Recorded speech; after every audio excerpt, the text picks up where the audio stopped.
إنه هو السميع البصير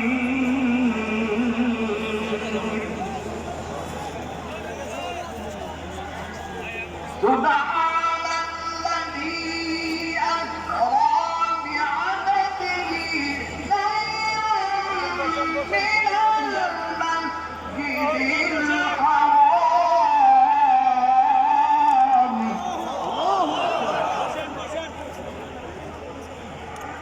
من المسجد الحرام إلى المسجد الأقصى الذي باركنا حوله لنريه من آياتنا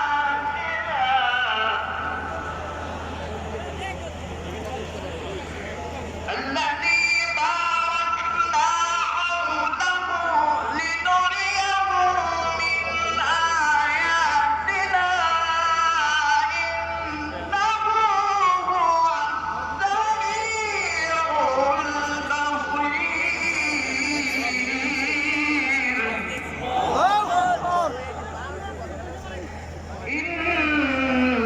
إنه هو السميع البصير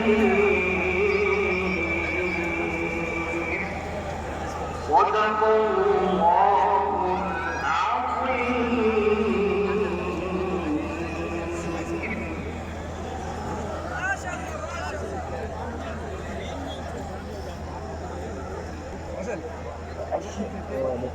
আলহামদুলিল্লাহ আমরা আলোচনার পর্যায়ে প্যালেস্টাইন নিয়ে এবং বিশেষ করে গাজা নিয়ে একটা ডকুমেন্টারি দেখব। এরপরে আমাদের মঞ্চে সম্মানিত ভাই একটু বয়ে যান অতিথিবৃন্দ আছেন, বড় ভাই একটু বসলে ভালো হতো। তাদেরকে আমরা ওখান তো দেখাই মঞ্চে আসার আহ্বান জানাবো। এ পর্যায়ে আসুন আমরা ফিলিস্তিন নিয়ে একটা ডকুমেন্টারি দেখি। সাতই অক্টোবর যে দিনকে কেন্দ্র করে বিগত ১.৫ বছরে ৬১,০০০-এর বেশি ফিলিস্তিনিকে নির্মমভাবে হত্যা করা হয়েছে, যাদের অধিকাংশই নারী এবং শিশু। প্রশ্ন হল, ইসরায়েলের এই গণহত্যার এবং নির্মমতার ইতিহাস সাধারণত বলি শুরু না কিছু ফিরে দেখা যায়। সাল ১৮৯৭ প্রথম জার্নালিস্ট কংগ্রেস থিয়েটার হার্সেল নামে একজন অস্ট্রীয়-হাঙ্গেরীয় সাংবাদিক ইউরোপের ব্যাপক অ্যান্টিসেমিটিজমের কথা তুলে ফিলিস্তিনের ইস্যুটি বাতিল করে বিশ্বের কথা বলে আসছেন। এই কংগ্রেসে নেতৃত্ব দিচ্ছেন তিনি। এর হাত ধরে ১৯১৭ সালে বেলফোর্ড ঘোষণা আসলো। British foreign secretary Arthur বেলফোর্ড Lord Baron রথস্টাইল্ডকে একটি চিঠিতে বলেন ফিলিস্তিনি রাষ্ট্র প্রতিষ্ঠার জন্য ব্রিটেন সমর্থন জানাবে। তখন ফিলিস্তিন ব্রিটিশদের দখলে প্রথম বিশ্বযুদ্ধের পর অটোমানদেরকে পরাজিত করে তারা ফিলিস্তিন দখল করে নিয়েছিল। ১৯২০ সাল হাঙ্গামা গঠিত হল। হাঙ্গামা এক ধরনের সন্ত্রাসী মিলিশিয়া গোষ্ঠী যারা ফিলিস্তিনি জনগণের উপর গণহত্যা চালিয়ে তাদের জমি দখল করে এই দুই রাষ্ট্র প্রতিষ্ঠার কাজ শুরু করতে চাচ্ছিল। ১৯৩৬-এ ফিলিস্তিনি ইহুদি অভিবাসন বেড়ে প্রায় ৩.৫ লাখে দাঁড়ায়, যার ফলে ইহুদিরা ফিলিস্তিনে মোট জনসংখ্যার ৩% থেকে বেড়ে ৩০% পৌঁছে যায়। এই ব্যাপক জনসংখ্যা পরিবর্তনের কারণে ফিলিস্তিনি জনগণের উপর প্রচন্ড চাপ তৈরি হয়। তারা তাদের জমি, জীবিকা সবকিছুই হারাচ্ছে। ফলশ্রুতিতে ১৯৩৬ থেকে ১৯৪০ সালে গ্রেট আরব বিপ্লব শুরু হয়। ফিলিস্তিনি জনগণ তাদের অধিকার রক্ষার জন্য বিদ্রোহ শুরু করে, কিন্তু ব্রিটিশ বাহিনী তাদের উপর নিষ্ঠুর আক্রমণ চালায়। ফলে ৫,০০০-এর বেশি ফিলিস্তিনি শহীদ হন এবং ১৫,০০০-এর বেশি আহত হন। ১৯৪০-এর দশকে ইরকুন এবং ইস্তার্নি আইন নামে নতুন সন্ত্রাসী মিলিশিয়া গোষ্ঠী তৈরি হয়। ১৯৪৬ সালে ইরকুন জেরুজালেমের কিংস ডেভিড হোটেলে বোমা হামলা চালায়, যার ফলে ৯৬ জন শহীদ হন। ১৯৪৭ সালে জাতিসংঘ ফিলিস্তিন বিভাজন পরিকল্পনা গ্রহণ করে এবং ২৯ নভেম্বর ১৯৪৭-এ জাতিসংঘ ফিলিস্তিনকে ২টি রাষ্ট্রে বিভক্ত করার প্রস্তাব দেয়। এই ৩টি রাষ্ট্র আরেকটি রাষ্ট্র প্রতিষ্ঠা করে। এই সিদ্ধান্তে আরো বিশ্ব নেতা এবং ফিলিস্তিনি জনগণের বিরোধিতা থাকলেও জাতিসংঘ তা পরিপূর্ণভাবে উপেক্ষা করে। ১৯৪৮ ফিলিস্তিনিদের উপর জার্মানিজ মিলিশিয়াগুলোর হামলা শুরু হয়, যা নাকবা তার ক্যাটাস্ট্রফি নামে পরিচিত। ১৯৪৮ সালের ৪ই মে ইসরায়েল রাষ্ট্র প্রতিষ্ঠার ঘোষণা আসলো। এই আইনটির পর যুক্তরাষ্ট্র ইসরায়েলকে রাষ্ট্রবিশেষে জীবী দেয়। ফলশ্রুতিতে ৭.৫ লাখের বেশি ফিলিস্তিনিকে তাদের নিজের মাতৃভূমি থেকে উদ্ধার করা হয়, বাড়িঘর ছিনিয়ে নেওয়া হয়, ধ্বংস করা হয়। লক্ষ শরণার্থী হিসেবে আশ্রয় নিতে পারে। 1950 সাল ইসরায়েলের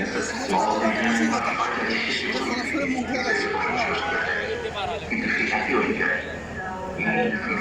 যাদের জমি যাদের মাটি তাদের কাছ থেকে সম্পূর্ণ কেড়ে নেওয়া হয়। 1953 সালে ইসরায়েল গাজার উপর প্রথম বড় আক্রমণ চালায়। 1956 সালে সুয়েজ ক্যানেল ইস্যুতে যখন সারা পৃথিবী মিশরের দিকে তাকিয়ে ঠিক তখনই ইসরায়েল যুদ্ধের নামে খান ইউনিস এবং রাফায় নির্মম হত্যাকাণ্ড চালিয়ে কমপক্ষে 400 ফিলিস্তিনিকে হত্যা করে। 1967 সালে আরব ইসরায়েল যুদ্ধের সময় ইসরায়েল আকস্মিক আকাশ আক্রমণ চালিয়ে প্রায় 20,000 আরবকে হত্যা করে এবং অবৈধভাবে ওয়েস্ট ব্যাংক, পূর্ব জেরুজালেম এবং গাজা দখল করে এবং 4 লক্ষ ফিলিস্তিনিকে ওয়েস্ট ব্যাংক থেকে বের করে দেওয়া হয়। ইসরায়েলি দখলদারের সংখ্যা বেড়ে দাঁড়ায় 6 লাখ। 1982 সালে ইসরায়েল খ্রিস্টান জঙ্গি সংগঠন ফালাঙ্গিস্টদের সাথে জোট বেঁধে বৈরুতের ফিলিস্তিনি শরণার্থী শিবির অঞ্চলগুলোতে হামলা চালায়, যেখানে তারা প্রায় 3,000 বেশি ফিলিস্তিনিকে হত্যা করে। 1987 থেকে 1993 পর্যন্ত প্রথম ইন্তিফাদা শুরু হয়, যেখানে ফিলিস্তিনি জনগণ তাদের অধিকার রক্ষার জন্য বিদ্রোহ করে, যা পরে গাজার জাবালিয়া শরণার্থী শিবিরেও ছড়িয়ে পড়ে। ফিলিস্তিনের এই প্রথম বিদ্রোহকে কেন্দ্র করে সহস্রাধিক ফিলিস্তিনি শহীদ হন। এরপর 1993 সালে ইসরায়েল এবং পিএলও অস্ত্র চুক্তি স্বাক্ষর করে, কিন্তু আশার প্রতীক বেশি দিন থেকেনি। ঠিক 1 বছর পরেই একজন ইসরায়েলি দখলদার হেব্রনের আল ইব্রাহিমি মসজিদে হামলা করলে সালাতরত 29 জন ফিলিস্তিনি শহীদ হন। 2000 সালের 28 সেপ্টেম্বর অ্যারিয়েল শ্যারন 1000 ইসরায়েলি সৈন্য নিয়ে আল আকসা মসজিদে হামলা করে। এই হামলা ফিলিস্তিনকে নিয়ে ইসরায়েলের দৃষ্টিভঙ্গি পরিষ্কার করে তোলে, যা শুধুই ফিলিস্তিনিদের প্রতি ঘৃণা এবং দখলদারিত্বকে কেন্দ্র করে বিচরণ করছিল। সঙ্গত কারণেই শান্তি চুক্তিগুলো নিয়ে প্রস্তুত ছিল না ইসরায়েল। ভাই বর্তমানে ভালো হয় 5,000 ফিলিস্তিনি শহীদ হন, যার মধ্যে ছিল 1200 শিশু এবং গুড়িয়ে দেওয়া হয় 5,000 বেশি ফিলিস্তিনি ঘরবাড়ি।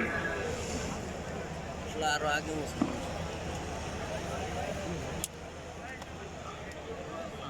আসসালামু আলাইকুম। আপনাদেরকে অনুরোধ করছি, আমরা এখানে গাজার মজলুম মুসলমানদের পক্ষে আমাদের মনের আবেগ প্রকাশ করার জন্য এসেছি।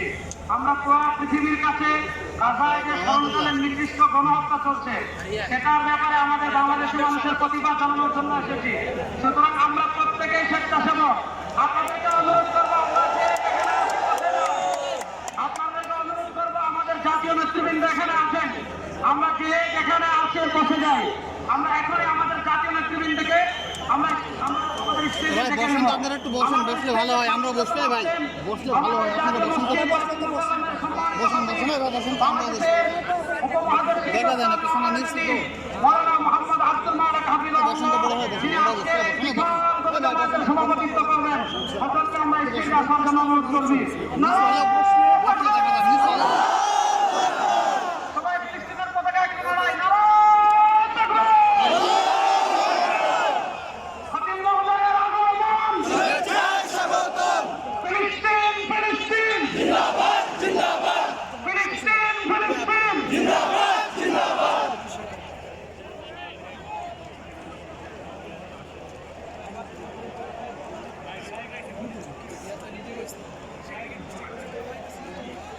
আসসালামু আলাইকুম ওয়া রাহমাতুল্লাহি ওয়া বারাকাতুহু।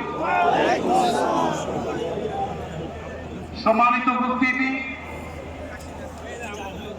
বাংলাদেশের সর্বস্তরের সকল দল মত চিন্তা দর্শন, সকল মত এবং পথে সকল মিছিলের মোহনা মিশে গেছে আজকের এই মহাগণজমায়েতে। সম্মানিত উপস্থিতি, আপনারা যারা দূর দূরান্তে অবস্থান করছেন, আপনারা প্রত্যেককে আমরা বিনীতভাবে সহনশীল আচরণ করবার জন্য বিনীতভাবে অনুরোধ করছি। অনুগ্রহ করে সবাই শান্ত হন। খুব সামান্য সময়ের মধ্যে পুরো অনুষ্ঠান পরিসমাপ্তির দিকে আমরা যাব ইনশাআল্লাহ। আমরা আপনাদেরকে বিনীতভাবে অনুরোধ করছি, আপনারা আশেপাশে কেউ অসুস্থ হচ্ছে কিনা তাদের দিকে লক্ষ্য করে। বাংলাদেশের সকল দল মত চিন্তা দর্শনের মানুষ মাজলুম ফিলিস্তিনি এবং মাজলুম গাজার মানুষের পাশে আছে, সহাবস্থান করছে। এক কাতারে দাঁড়িয়ে বিশ্ববাসীকে আমরা দেখিয়ে দিতে চাই, আমাদের মধ্যে বিভিন্ন বিষয়ে চিন্তাগত মতপার্থক্য ভিন্নতা থাকতে পারে, কিন্তু মাজলুম ফিলিস্তিনিদের স্বাধীনতা, তাদের অধিকার, গাজার মানুষের বিরুদ্ধে জুলুম বন্ধের দাবিতে আমরা প্রত্যেকটা বাংলাদেশের মানুষ ধর্ম বর্ণ নির্বিশেষে আমরা প্রত্যেকে তাদের সাথে সংহতি প্রকাশ করছি। সম্মানিত ভাইরা, আমি দূর দূরান্তে অবস্থানরত ভাইদেরকে বিনীতভাবে আরোপ করছি, আপনারা আপনাদের আশেপাশে কেউ অসুস্থ হলে তাদেরকে পানি দিন, বসতে দিন, চাপাচাপি ধাক্কাধাক্কি করবেন না। আপনাদেরকে বিনীতভাবে সামনে অনুরোধ করছি, আমরা এখনই মঞ্চে নিয়ে আমাদেরকে ডেকে এনে অনুষ্ঠানের সমাপ্তির দিকে যাব।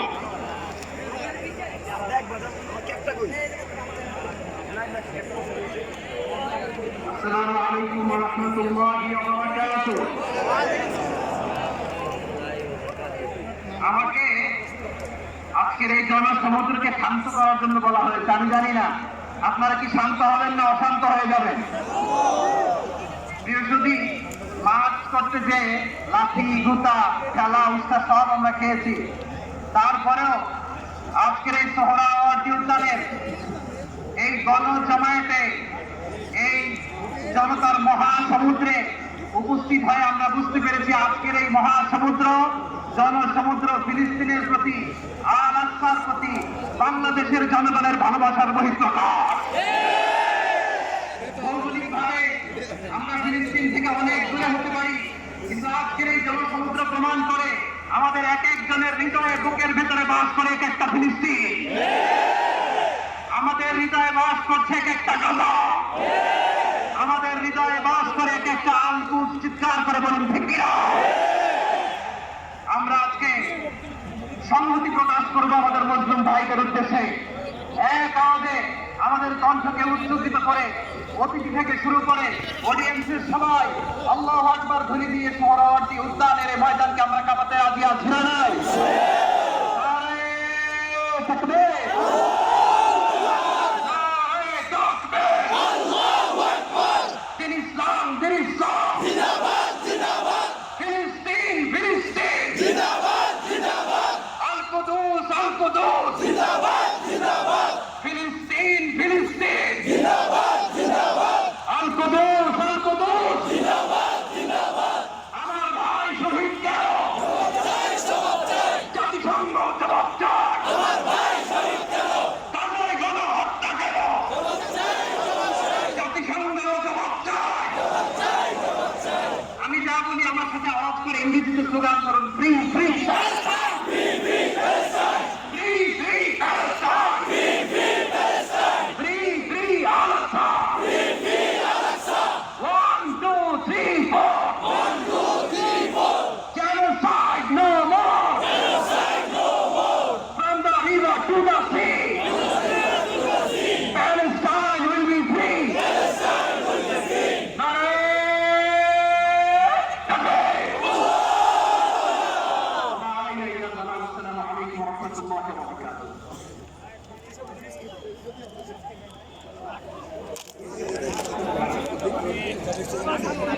সমাজ উপস্থিতি, আমরা শুধুমাত্র আপনাদেরকে শান্ত করবার জন্য কিছু স্লোগান দেওয়ার চেষ্টা করেছি। আমি এই মুহূর্তে মঞ্চে ডেকে নিচ্ছি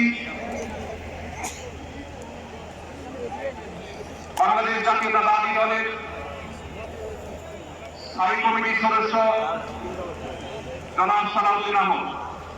জনাব সালাউদ্দিন আহমদকে মঞ্চে আসার জন্য বিনীতভাবে অনুরোধ করছি। এবার আমি অনুরোধ করছি